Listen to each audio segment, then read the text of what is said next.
pemirsa, masih bersama kami dalam Belajar Islam. Mas Asep, Bu Ana, saya pernah ingat seorang kemudian mengatakan dalam satu diskusi ya, dia seorang pengajar sufi, ya, mengajar tasawuf gitu. Tapi orang mengenalnya sebagai seorang pelaku jalan ya, tasawuf. Kemudian beliau mengatakan begini, ketika orang-orang kemudian datang ke tempat-tempat yang jauh untuk bisa mendapatkan hikmah, belajar pelajaran, kemudian bisa terbang ke langit dan menemui Tuhan, maka saya meminum teh saya, dan ketika saya menelan air teh itu, maka kemudian teh itu menelan saya dan saya tertelan di dalam Tuhan, kan ya gitu ya. Artinya yang tadi Bu Ana ceritakan gitu, Pak Asep mengatakan bahwa Ibu Ana belajar tasawuf dalam kehidupan yang itu, dan hikmah itu didapat dirasakan seperti menelan air teh gitu. Sekarang saya sebelum ke Pak Asep, saya mau tanya Bu Ana ya, kalau misalnya ditanya oleh pemirsa yang sekarang mungkin sedang sakit, mungkin beberapa di antara pemirsa di rumah kemudian mengidap kanker gitu, kemudian atau memiliki keluarga yang sedang sakit, apa yang ingin Ibu katakan kepada mereka? Ini sesuai mungkin dengan perubahan zaman juga ya, saya bilang kan berubah. Kita ini harus berpikir terbalik dari yang sebelumnya kita ketahui. Intinya gini, dulu kita menganggap bahwa penyakit itu, atau CA lah terutama, hal yang membuat kita mati. Tidak, kanker itu bukan penyakit dan tidak membuat kita mati. Kanker bukan penyakit dan tidak membuat kita mati. Tidak membuat. Kematian itu bisa dengan sendirinya itu habis waktu. Sebagai penyebab bisa juga macam-macam juga. Kalau kita menganggap bahwa kanker ini penyebab kematian saya, bisa seperti itu. Tapi intinya bukan yang membunuh kita, enggak. Tidak ada penyakit yang membunuh sepertinya. Ada. Artinya kemudian yang tadi seperti ayahnya Ibu Ana ajarkan, misalnya ketika ada bayi yang lahir, maka ketika dia lahir sudah ditentukan kematiannya. Iya, yang paling pasti itu dia bakal mati. Sebelum kematian itu kita nggak tahu ya dia ngapain kan. Itu aja, jadi stigma negatif tentang CA itu, wah kayak divonis kayaknya sudah bangke lah kamu gitu kan. Bangke lah kamu. Nggak berapa bulan lagi nih umurnya. Enggak, karena saya di Guangzhou itu menghadapi orang-orang yang jauh lebih parah dari saya ya. Ada seorang ibu-ibu, dia dari Tarakan, dari Kalimantan.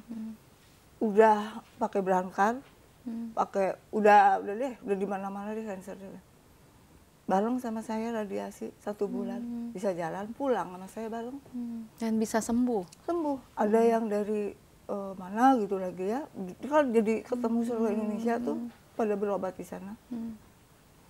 Ada yang sudah kemana-mana dia udah dinyatakan udah give up semuanya. Dan ternyata bisa sembuh. Kalau dokter di sana ketika saya ke sana juga datang, Ibu katanya, Ibu itu harus enjoy.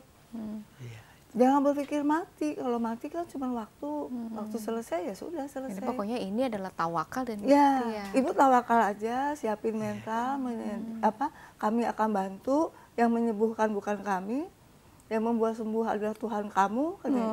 Dokternya mengatakan seperti itu.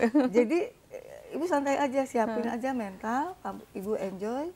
Percaya sama saya, percaya pada semua, Allah. Yakini bahwa yang menyembuhkan itu adalah Tuhan. Ibu. Kalau Ibu masih dikasih tugas, dikasih waktu, pasti Ibu akan gitu. Ini menarik ya, dan ini sangat penting ya Pak Asep. Al-Quran itu. Al-Quran ini, padahal yang mengatakan dokter ya. Itu dokter yang tidak beragama kan. Tapi saya bisa tunjukkan ayatnya kan, ila ajalim musamma.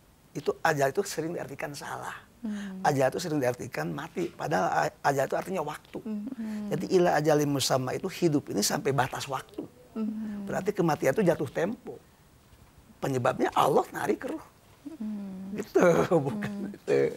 Jadi bagaimana tadi tawakal ikhtiar ya. Dan ada terus 3 langkah. Langkah yang pertama tentu tawakal itu artinya mewakilkan kepada Allah. Karena Allah yang menghidupkan, Allah yang mematikan. Sekarang kita ada kebingungan menghadapi kenyataan. Nah, persoalannya, apakah kita di bibir mewakilkannya, di pikiran, atau di perasaan?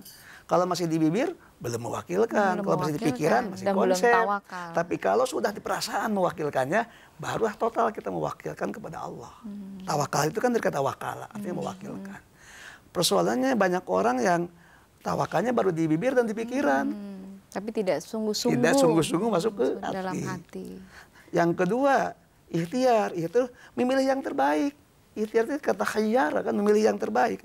Yang terbaik itu bukan menganggap itu penyakit. Yang terbaik itu adalah bagaimana kita menjadikan itu sebab kita dekat dengan Allah. Sehingga ungkapannya seperti yang disampaikan Bu Ana tadi. Saya menikmati betul sampaikan. Artinya betul itu pelajaran yang sangat berharga. Itu ruhnya Al-Quran tuh bukan di pikiran, bukan di ucapan, tapi bagaimana disikap.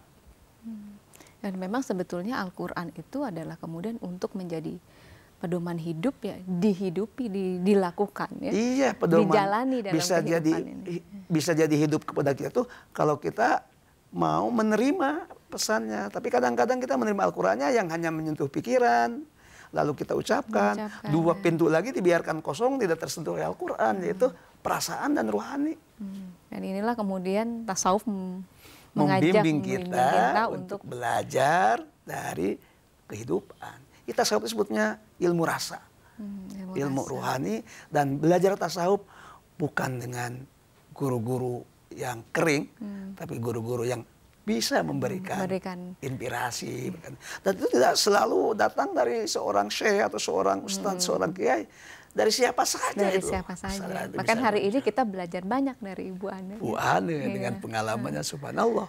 Itu yang hemat saya. Rumi mengatakan pemirsa bahwa jalan spiritual bukanlah bagi pengecut. Ketika kau melangkahkan kaki berjalan kehendak ilahi, maka inilah adalah the points of no returns. Adalah satu titik di mana kau tidak bisa membalikan punggung. Bagi orang-orang pengecut, jalan spiritual bukanlah layak untuk Ibu Ana pada kesempatan kali ini menunjukkan bahwa hidup hanyalah bisa bermakna menjadi jalan spiritual jika dihadapi dengan Tuhan, tawakal, ikhtiar, percaya